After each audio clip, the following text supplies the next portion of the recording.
Nosso tema hoje, o cara é confiável. Wagner, me traz um folhetinho, por gentileza, que eu esqueci de pegar o meu com você. Muito obrigado. E o texto, João 13, 21 a 26. Sim.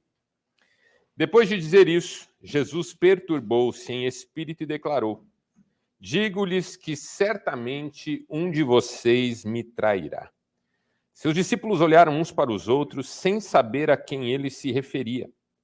Um deles, o discípulo a quem Jesus amava, e nós sabemos que era João, estava reclinado ao lado dele. Simão Pedro fez sinais para esse discípulo, como a dizer: pergunte-lhe a quem ele está se referindo. Inclinando-se para Jesus, perguntou-lhe: Senhor, quem é? Respondeu Jesus: aquele a quem eu der este pedaço de pão molhado no prato. Então, molhando o pedaço de pão, deu-o a Judas Iscariotes, filho de Simão. Até aqui.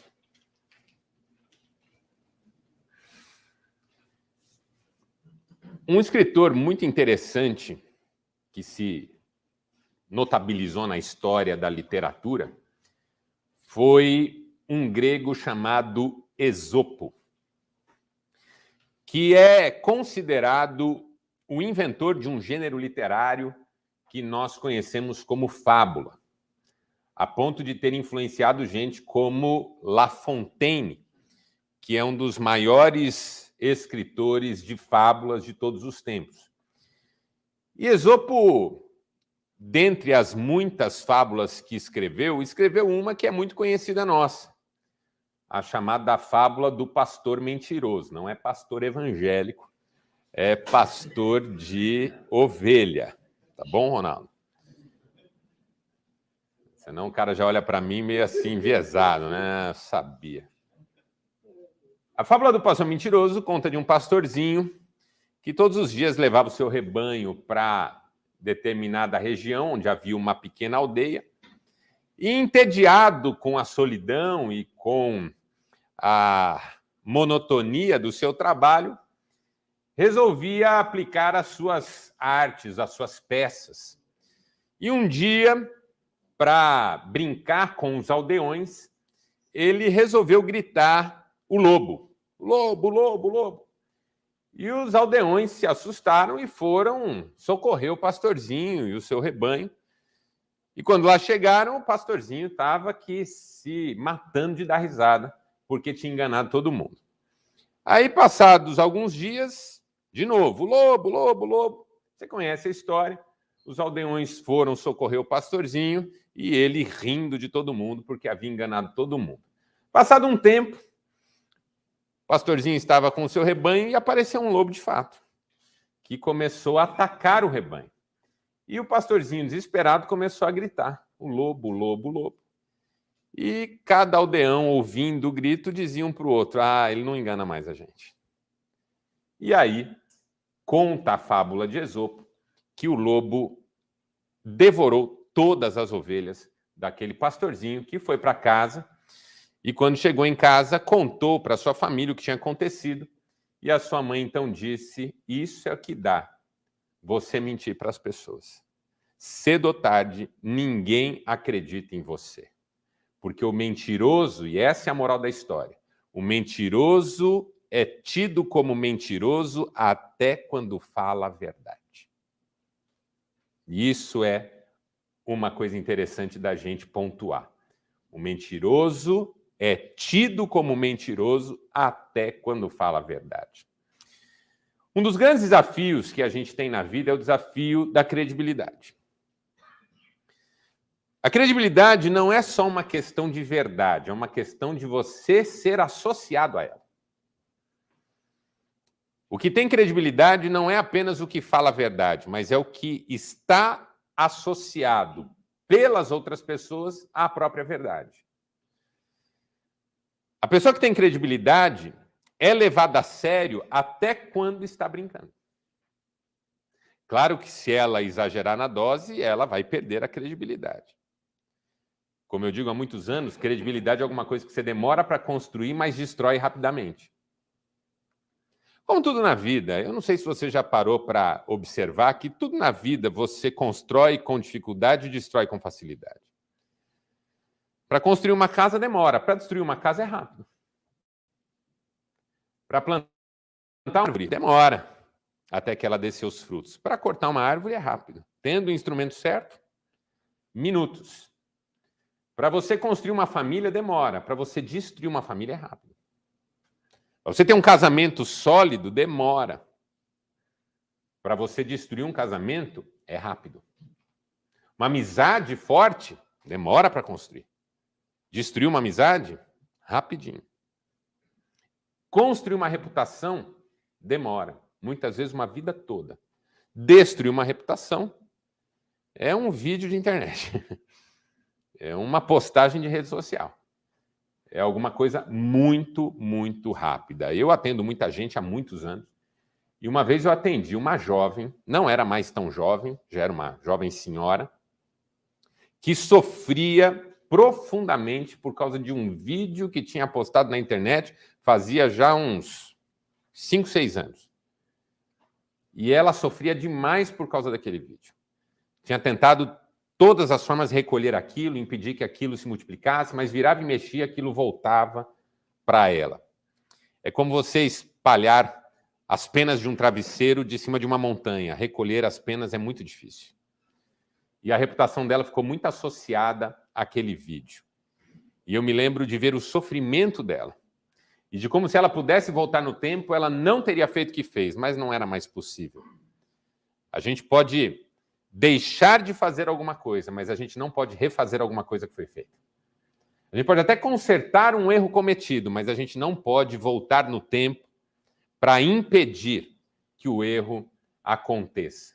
É igual as palavras que a gente fala. A gente pode deixar de dizer uma palavra, mas uma vez que a gente disse, não tem como trazê-la de volta. Por isso que o ditado diz que você é dono das palavras que você não disse. As palavras que você já disse não são mais suas.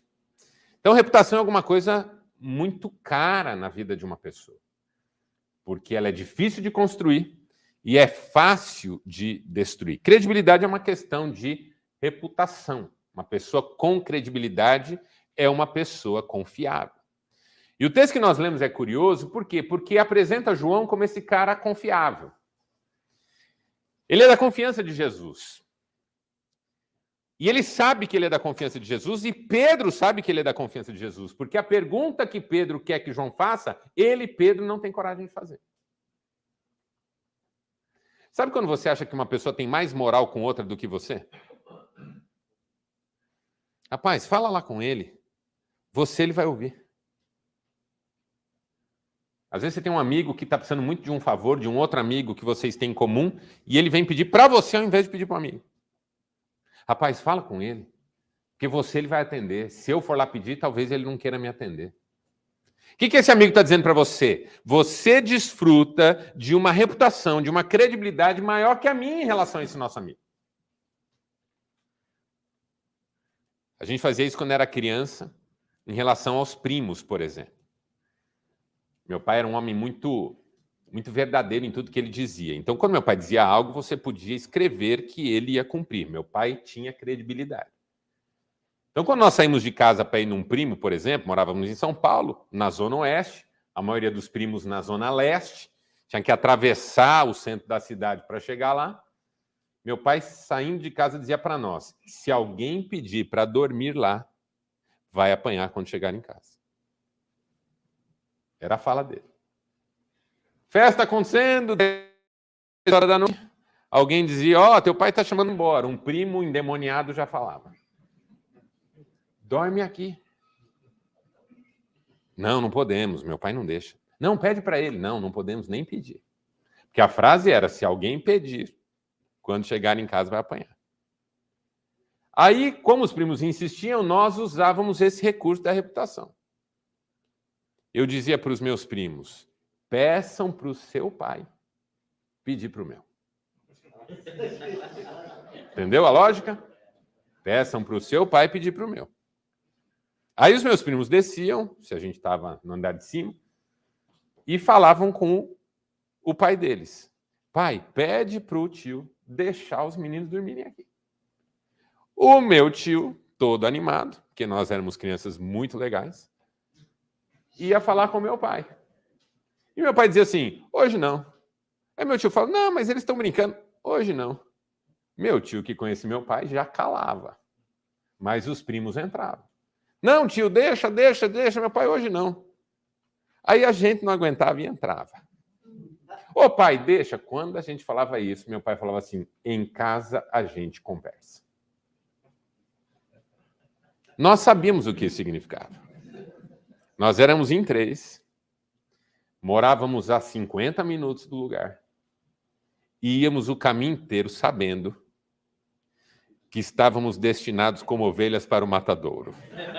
Como diz a palavra de Deus. Meu pai entrava no carro e dizia assim, em casa vocês vão apanhar. E nós sabíamos que aquilo era verdade. Primeiros 20 minutos da 1 hora que a gente estaria no carro, a gente chorava. Segundos 20 minutos, a gente brincava um com o outro. Não brigava. Até hino da igreja a gente cantava. Minha mãe ficava tão feliz de ver a gente numa harmonia poderosa que ela olhava para trás, sorria para nós, olhava para meu pai e falava assim, você não vai bater neles, né? Meu pai fazia só assim, ó. E não respondia. Nos últimos 20 minutos, nós dormíamos. Porque que pai vai acordar filho para bater? O meu. Estacionava o carro, acordava os 3, falava, pro quarto, os 3 vocês vão apanhar. E a cinta comia doída. Credibilidade. O homem tinha credibilidade. Pensa no homem que tinha credibilidade. E os primos não tinham reputação.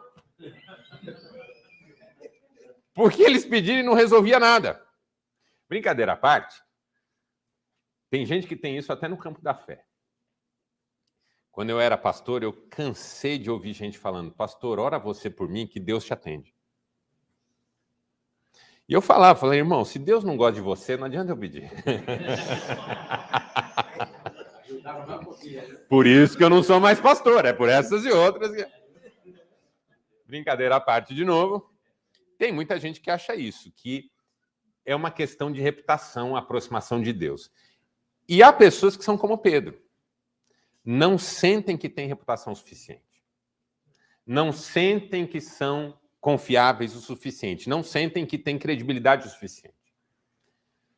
Então Pedro recorre a João, porque ele sabe que João tem. E quando João ouve o pedido de Pedro, ele tem coragem, porque ele sabe a reputação que tem.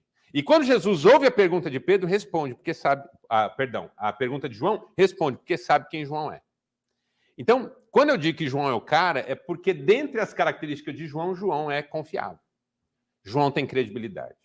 E o legal desse texto é que o João está em oposição a um cara que não tem credibilidade nenhuma, que é o tal do Judas. Porque o que Jesus está dizendo? Olha, eu vou ser traído, vou ser entregue e vou morrer. E a pessoa que vai me trair, vai me entregar, está aqui na mesa comendo no meu prato. Só que tem 12 caras ali. E o Pedro fica curioso. E olha para João e fala, João, você que é amigo do homem, pergunta. E o João pergunta e o Jesus diz, é aquele para quem eu entregar o pedaço de pão. Eu imagino que Jesus cochicha isso com João. Porque João está reclinado perto do ombro de Jesus e pergunta, mestre, quem é? E Jesus responde, quem eu entregar o pão. E aí Jesus entrega o pão para Judas. E ninguém entende nada. E João entende. Porque essa é uma das vantagens da credibilidade. Você está apto a participar de coisas que ninguém mais participa. Pessoas que têm credibilidade são chamadas a participar de espaços que não é qualquer um que acessa. João tinha acesso aos segredos de Jesus. Por quê? Porque era confiável. Quando você conversa sobre os seus segredos com alguém que não é confiável, essa pessoa usa o que você abriu com ela para prejudicar você. Quando você compartilha a sua intimidade com alguém que é confiável, você dorme em paz. Porque sabe que a pessoa vai tratar isso com o máximo respeito do mundo. Para você ser o cara, você precisa ser confiável. Porque gente que não é confiável, que não tem credibilidade, já ninguém quer estar perto dela. E a pergunta que eu quero responder com você hoje é essa. Como que o cara se torna confiável? Porque se reputação, credibilidade, confiabilidade são construções, qual é o caminho para a gente construir uma postura confiável? 4 posturas. A primeira, sinceridade.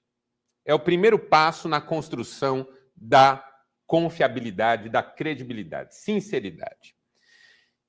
E a sinceridade tem uma característica muito importante que a distingue da verdade.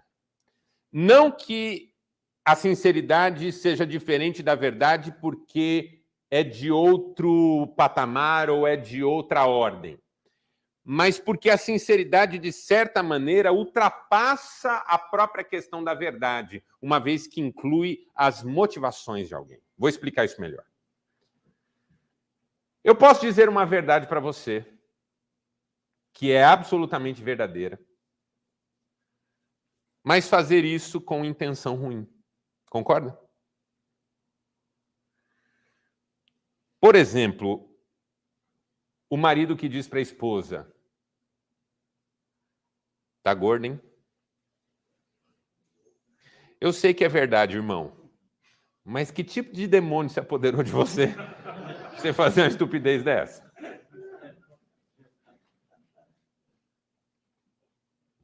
Tem pessoas que dizem a verdade, mas usam a verdade como arma. E como arma de destruição. Por isso eu gosto daquela ilustração de Sócrates sobre as 3 peneiras que você deve usar antes de dizer qualquer coisa. A primeira peneira é da verdade. A primeira. O que você vai dizer é verdade? Aí o Sócrates continua. Se é verdade, você tem que passar pela segunda peneira. E a segunda peneira é utilidade.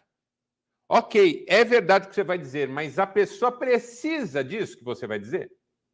Então eu vou dizer que aquele sujeito lá é ruim, é enganador, mentiroso. É verdade, mas essa pessoa para quem eu vou dizer precisa ouvir isso. Isso vai melhorar o dia dela, vai protegê-la de algum modo, vai beneficiá-la. Não vai, ela precisa saber que aquele cara não vale nada porque ela conhece ele, já ele vai enganar ela. Então, beleza, terceira peneira, bondade. O que você vai dizer com bondade? Ou você vai ter um prazer macabro, maquiavélico em fazer isso?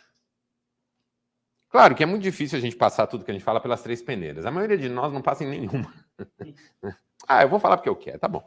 Mas passar pelas 3 peneiras é você entender que a verdade simplesmente não diz quem você é. Porque você pode usar a verdade para machucar alguém. Seu filho não consegue aprender uma lição da escola. Naquele momento você acha que seu filho tem alguma limitação cognitiva. Por mais que seja verdadeiro o seu sentimento em relação a ele, é legítimo você dizer que ele é burro? É legítimo você acusá-lo de ser incapaz de aprender? Então, nem sempre a verdade está associada a intenções bondosas. Na sinceridade, a gente inclui à verdade as nossas intenções mais íntimas. Uma pessoa sincera não é apenas verdadeira, é isso que eu quero que você entenda. Uma pessoa sincera é mais que verdadeira, ela é transparente. Ela diz o que precisa ser dito, mas com o coração aberto. Você vê sinceridade na pessoa. Não é apenas a verdade que você vê, é a beleza do coração. Isso que é o que me chama a atenção numa pessoa sincera. Você não vê apenas a verdade dela, você vê a beleza do coração dela. A verdade é uma questão factual, a beleza é uma questão essencial. Essa beleza de caráter típica de gente sincera, que não está dissimulando, que não usa a verdade para a sua conveniência. Por isso que eu gosto de uma ideia da palavra sinceridade, que é o latim sincera, que significa sincera. Não é a etimologia da palavra sinceridade, mas essa metáfora faz muito sentido, porque uma pessoa sincera é uma pessoa sem máscara. A cera era um material usado para fazer as máscaras dos atores no palco na Grécia Antiga, por exemplo. Então, uma pessoa sincera é uma pessoa sem máscara. Uma pessoa que vai para o relacionamento limpa tal como ela é. Quando você conhece uma pessoa sincera, que põe o coração na pauta, que não está ali para enganar, dissimular e nem prejudicar ninguém, aí você tem o início de uma construção de reputação, de credibilidade, de confiabilidade. Sinceridade. Sinceridade é um negócio muito legal. Não quer dizer que você vai expor tudo. Uma pessoa sincera não precisa ser uma pessoa exposta, com as entranhas de fora. Às vezes o que põe as entranhas de fora está mais querendo ou chocar ou provocar pena no outro do que propriamente ser sincero. Eu já conversei com gente que bota todo o lixo na mesa, mas não põe o lixo na mesa porque é sincero, põe o lixo na mesa porque quer posar de vítima. E gente que gosta de posar de vítima não é sincera, porque conta a história sempre pelo lado da vítima, percebe? Você tem amigo assim, o cara sempre conta a história pelo lado da vítima, que ele sofre, que todo mundo é injusto, que ninguém liga para ele, que ele é um coitado na vida, e tudo que ele quer é que você tenha pena. Mas ele não está sendo sincero, está sendo vitimista. Ele põe o lixo na mesa, mas é para causar esse sentimento de compaixão, de pena. Ai, coitado dele, realmente não tem como ser uma pessoa melhor, tanto que sofre. E você tem o cara também que gosta de chocar, põe o lixo na mesa, que é para você sentir o cheiro. Tem gente que adora pôr as entranhas na mesa para que você possa fazer aquela cara de espanto, que é onde o perverso, a gente na psicanálise fala do perverso, que é aquele que gosta de terceirizar a sua angústia. O perverso terceiriza a angústia que ele não sente. Por ser perverso, ele gosta de ver estampada no seu rosto. Então ele joga o lixo na sua frente para ver você sofrer. Tem perverso até em igreja, que é o cara que chega numa roda, joga uma bomba e sai rindo enquanto todo mundo fica chocado. O cara gosta de ver o circo pegar fogo. Você tem um amigo que gosta de ver o circo pegar fogo, a chance dele ser perverso é grande. Ele não se beneficia com aquilo, ele não ajuda ninguém com aquilo, mas ele tem um gozo com aquilo. Ele tem uma satisfação indireta daquilo. É gostoso para ele ver todo mundo desesperado. Isso é perversão. Louco, não é? Você está pensando em alguém, fala a verdade.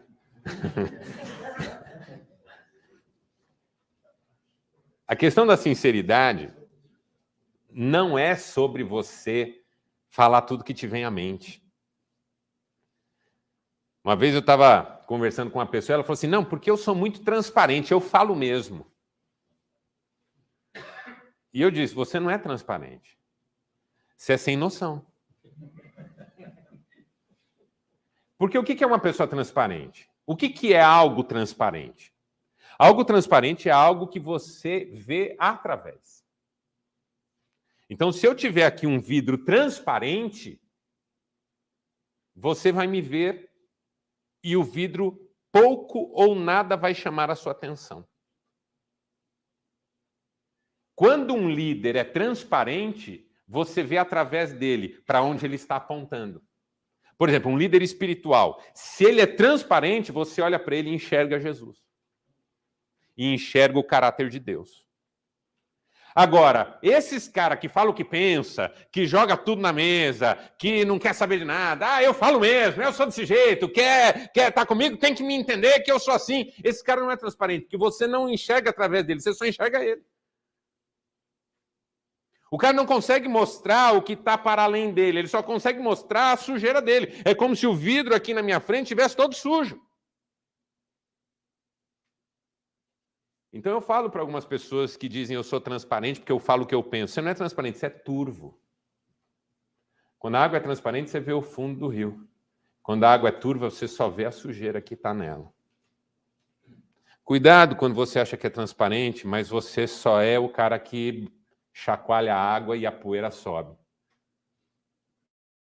Transparência é você ser capaz de chamar o mínimo de atenção para você e mostrar para a maioria das pessoas para onde você está olhando. Um líder transparente mostra para os outros, não a sua sujeira de alma, mas os seus alvos de vida. Um líder espiritual transparente não chama atenção para si, chama atenção para Deus. Então, a sinceridade também não é essa capacidade de falar sem pensar duas vezes. Porque pessoas que falam sem pensar, cedo ou tarde você não confia mais nelas. Quando eu trabalhei como conselheiro de governança, uma das coisas que a gente aconselhava no grupo de conselheiros era investimento, principalmente investimento em ações. E quando a gente ia fazer investimento em ações para algum empresário, uma das coisas que a gente olhava é quem era o CEO da empresa que abriu o capital. Porque se o sujeito é maluco, é melhor não entrar nessa. Porque você não investe em empresa de sujeito maluco, que vai na imprensa, fala bobagem, que gasta dinheiro fazendo estupidez.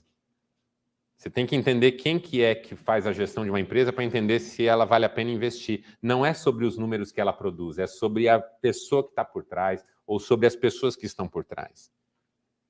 Porque gente maluca não é confiável. Ah, eu sou autêntico. Você não é autêntico, você é doido. Entendeu? Tudo isso tem a ver com sinceridade. Isso é construção de reputação, de credibilidade. Segundo, compromisso. A palavra compromisso é outra palavra que eu gosto muito, porque ela é uma palavra que vem da raiz de promessa. Promício é promessa. Compromisso é uma promessa que a gente faz em conjunto. É igual compromisso conjugal. Marido e mulher fizeram promessas um para o outro. E estão comprometidos com essas promessas que fizeram. Qual que é o problema de você ser sincero, mas parar na sinceridade? Tem muita gente que é sincera, mas não assume compromisso. Quando a circunstância esquenta, o sujeito apaga. Eu tenho amigos que são sinceros, têm um coração lindo nessa parte. Mas quando são chamados à responsabilidade, tiram o corpo fora. Tem medo da responsabilidade. Tem medo do compromisso. Por serem sinceros, reconhecem que têm medo, mas não mudam. Pessoas que não têm compromisso são pessoas que você não pode confiar. Por quê? Porque cedo ou tarde elas somem de cena. Compromisso é uma marca de credibilidade, porque a pessoa comprometida, ela está tão empenhada com o sucesso de algo que ela faz o que a Bíblia Sagrada diz no Salmo 15, jura com dano próprio, mas não volta atrás. Eu gosto desse salmo por causa disso. Essa é uma marca de gente de caráter. Fez uma promessa e descobriu na sequência que vai ter algum prejuízo, honra a promessa, porque é melhor honrar a palavra do que cuidar do próprio benefício. O que não é fácil. Sobretudo uma geração de narcisista. O narcisista fala para você, rapaz, eu vou lá. Você fala, posso contar? Pode.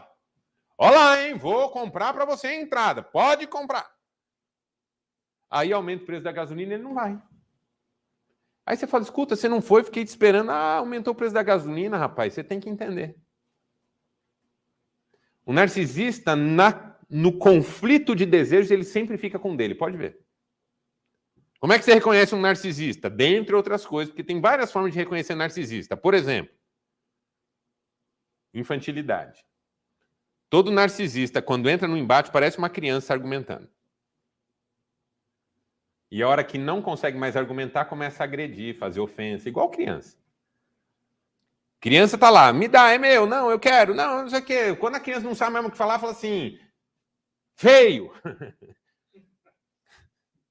burro, Sua mãe não é homem. Pô, o que tem a ver isso aqui? Criança é um barato. Criança, quando quer brigar, né? Fala cada bobagem. Narcisista é assim também. Começa a ficar contra a parede, começa a falar umas coisas que não tem nada a ver. Outra coisa que você reconhece narcisista, ele não se arrepende porque é uma questão de certo ou errado. Ele se arrepende porque ele está tendo algum prejuízo.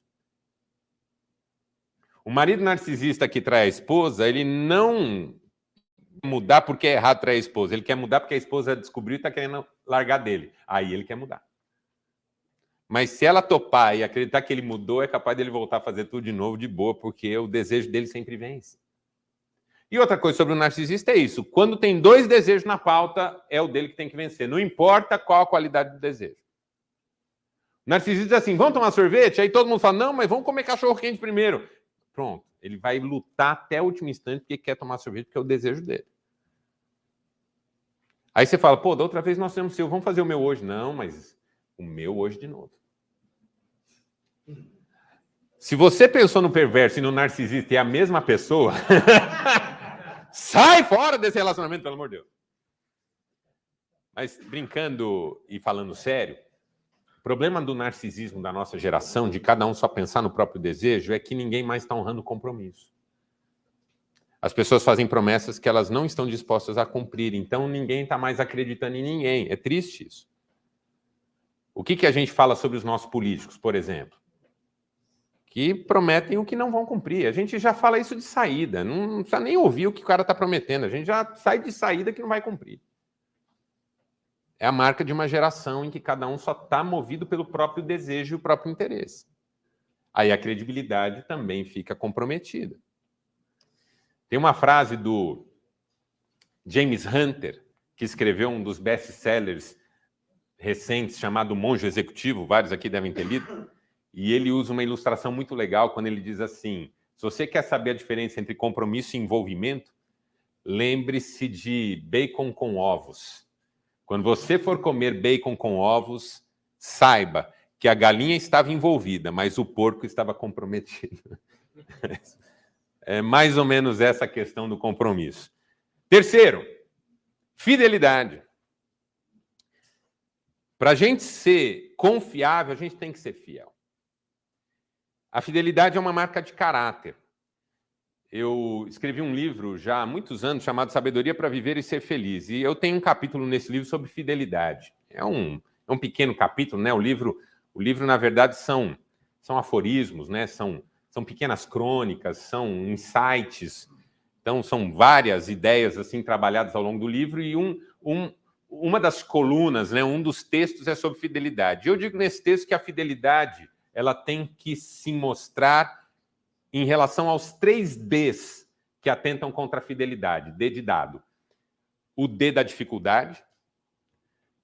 Porque quando uma pessoa diz assim, eu traí, eu voltei atrás, eu enganei porque eu estava passando dificuldade, não faz sentido, porque é exatamente a dificuldade que exige fidelidade.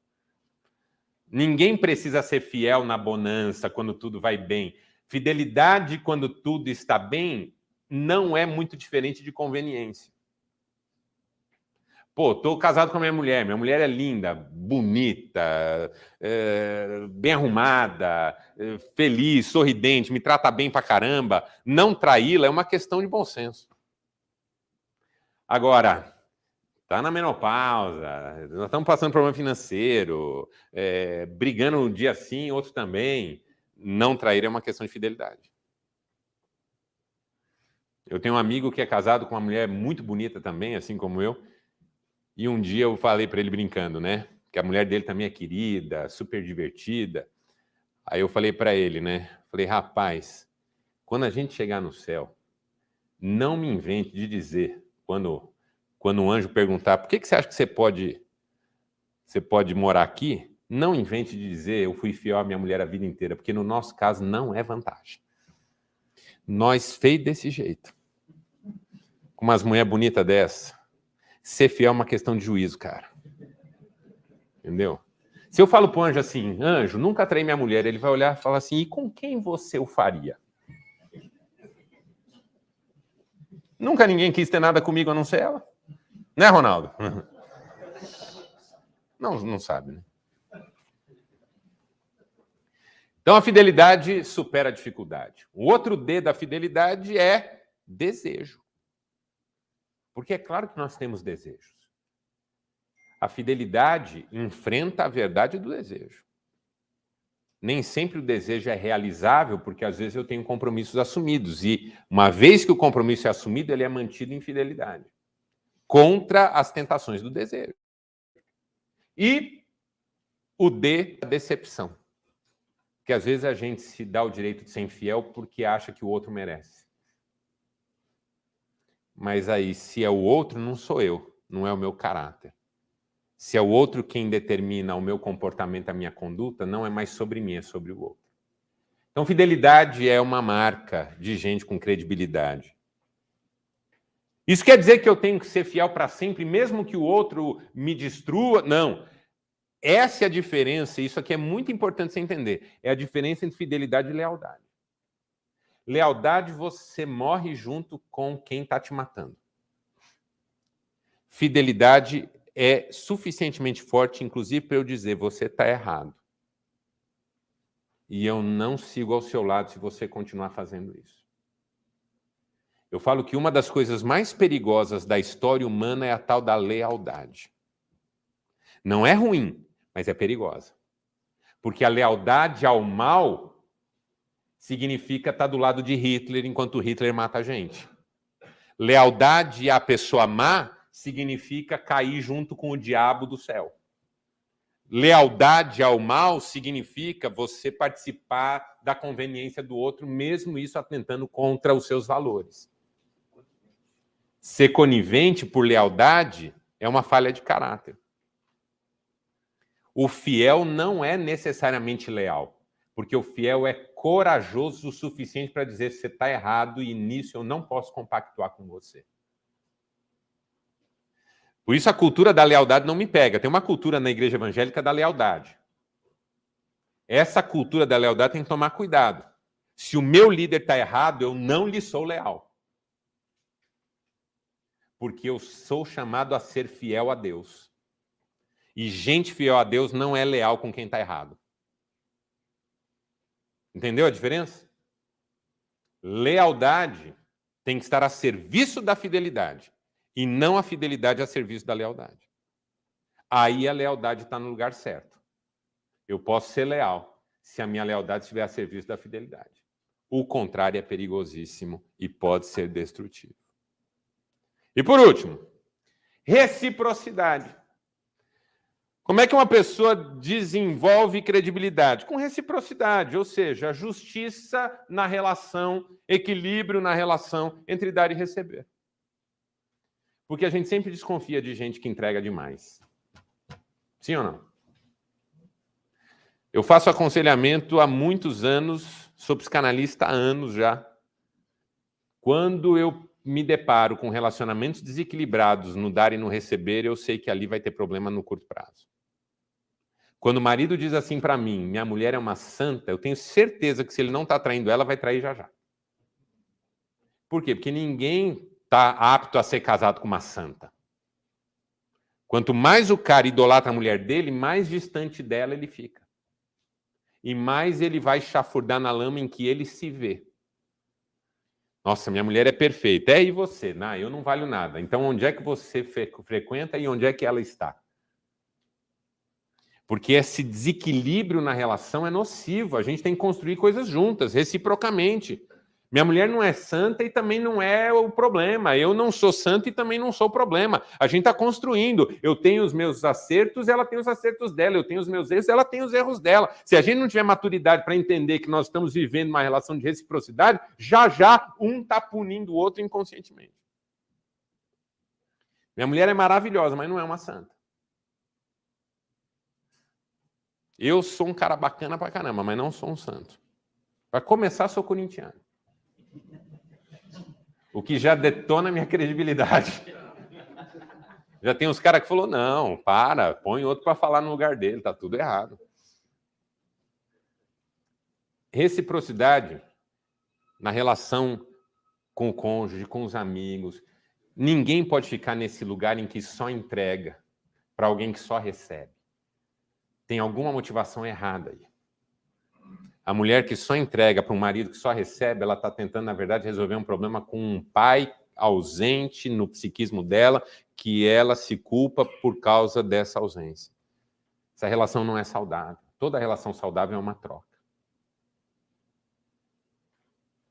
A pessoa que está sempre perdoando a outra, que está sempre ferindo, são duas pessoas doentes, tentando uma resolver a doença com a doença da outra. Quando não há reciprocidade, é aquele ditado, quando a esmola é muito, o santo desconfia. Reciprocidade é a gente jogar limpo, porque a gente está numa relação de troca. Por que eu estou aqui? Porque eu sou um santo? Olha, o Marcelo faz essa reunião, eu amo isso aqui, eu me beneficio disso aqui, eu gosto de estar aqui, eu tenho prazer em estar aqui, eu fiz amigos aqui que têm já longa data, eu tive oportunidades que se me abriram por causa disso aqui. Não tem santo aqui.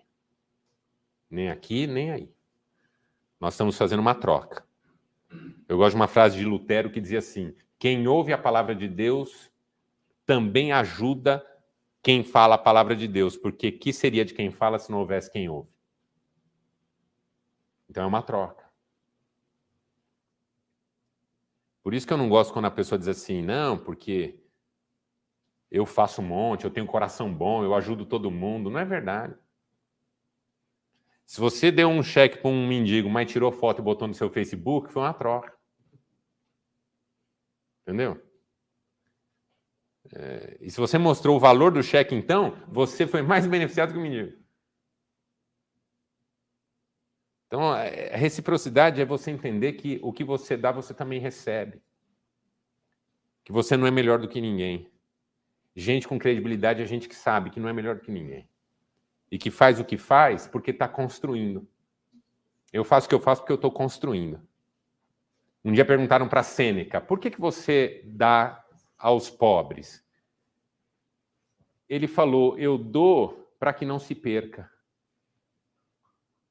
Talvez você diga, eu dou para me beneficiar de algum modo.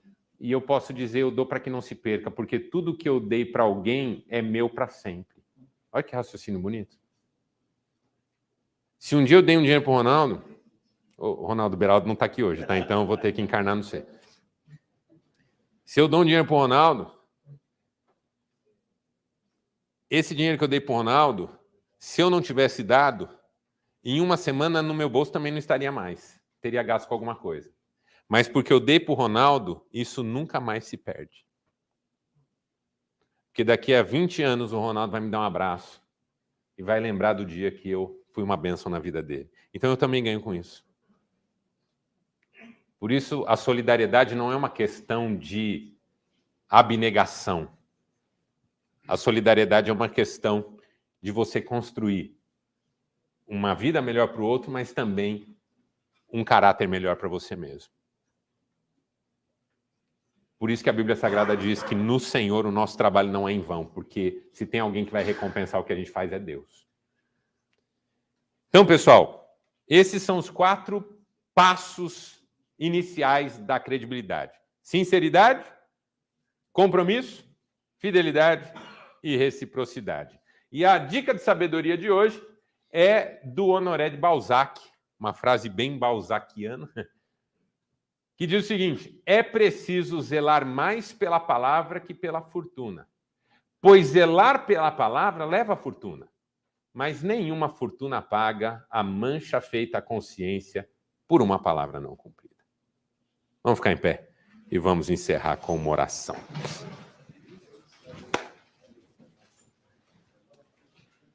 Valeu, você que não foi no jogo do Londrina. Espero que perca. Não, brincadeira. Tá vendo? Ó, isso que dá falar o que pensa. Valeu pela presença, valeu pessoal que está online, valeu seu Alberto, mais uma vez parabéns pelo aniversário. E terça-feira que vem, embora a véspera de feriado, não é isso? Estaremos aqui, tá joia? Venha, traga um amigo. Hoje vocês não trouxeram... Chegou algum visitante primeira vez durante a reunião? Rapaz, veio salvar a nossa reunião. Seu nome? Diogo. Convidado de quem? Olha. O Carlos viu que não tinha visitante, ligou para você, foi isso? Diogo, vem que aqui tá feio o negócio, hein? Da irmã aqui do lado. Na corrida aqui te paga uma... Valeu, bem-vindo, volte sempre que quiser. Mais alguém? Ah, chegou outro, seu nome? Bem-vindo, Mike. Convidado de quem? Maravilha, olha aí, ó. Mais alguém aqui? E esse lado, conseguiu fazer a mesma coisa enquanto a gente estava aqui na reunião? Vocês não têm amigo também, né? É sempre esse lado aqui que não traz ninguém, hein? Estou de olho nesse lado aqui há uns anos já. Vamos orar? Feche seus olhos. Pai, obrigado por essa reunião tão desafiadora para mim, e eu sei que para os meus amigos também, porque credibilidade é alguma coisa que a gente quer construir, mas não é fácil. Sobretudo quando envolve nossa família, nossos amigos. Nós queremos ser confiáveis, contudo somos falhos, pequenos, pecadores. É por isso que precisamos de Ti.